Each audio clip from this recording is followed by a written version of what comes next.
CrossFit Littleton. We're here with your tip of the week. I think last time we posted a video, we talked about a strength progression for pull-ups and how to get stronger. This time we're going to do a really quick basic tutorial of the kipping pull-up. Kipping pull-up is very CrossFit.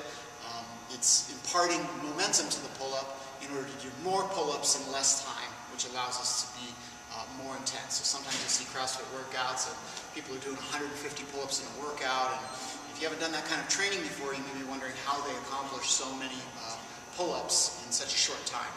And generally that's done with the kip, and the kipping pull-up looks like this.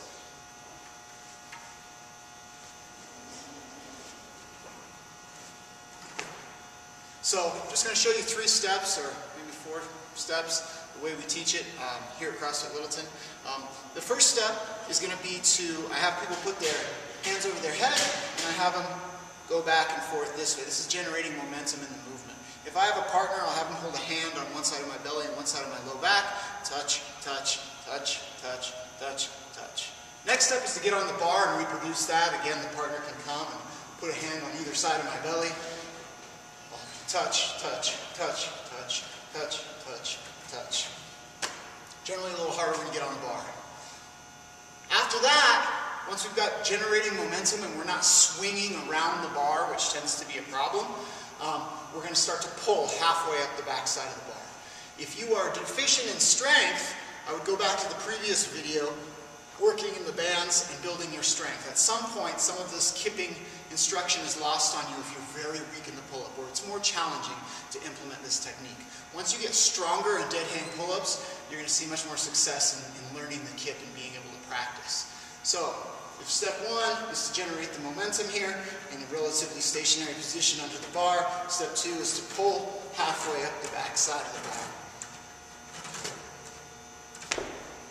After I show clients that, I show them step 3, which is actually the kip, or like a kick. And so I'll have them lay on the ground. Maybe we won't be able to see that with the camera. I'll have them lay on the ground and basically buck and kick their feet and throw their hip. That's how we cover the second half of the distance to get our chin over the bar. So the first half of the distance up the back side of the bar is done with the pull. And then the third step, after I have the pull, is to kick and push my chin over the bar. It's actually a lot of hip. And so that gives me 1 kipping pull-up.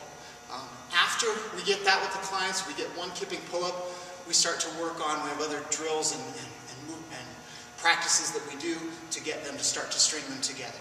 When I start to string them together, sometimes we work a little bit on pushing away from the bar and carrying it into the next pull-up.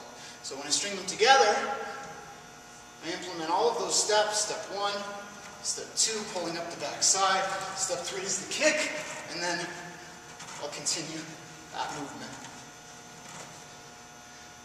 There's a lot more to it. It takes some time to learn, but that's a basic starting point and frame of reference for the kipping pull-up. Okay guys, hope you enjoyed it. Thank you.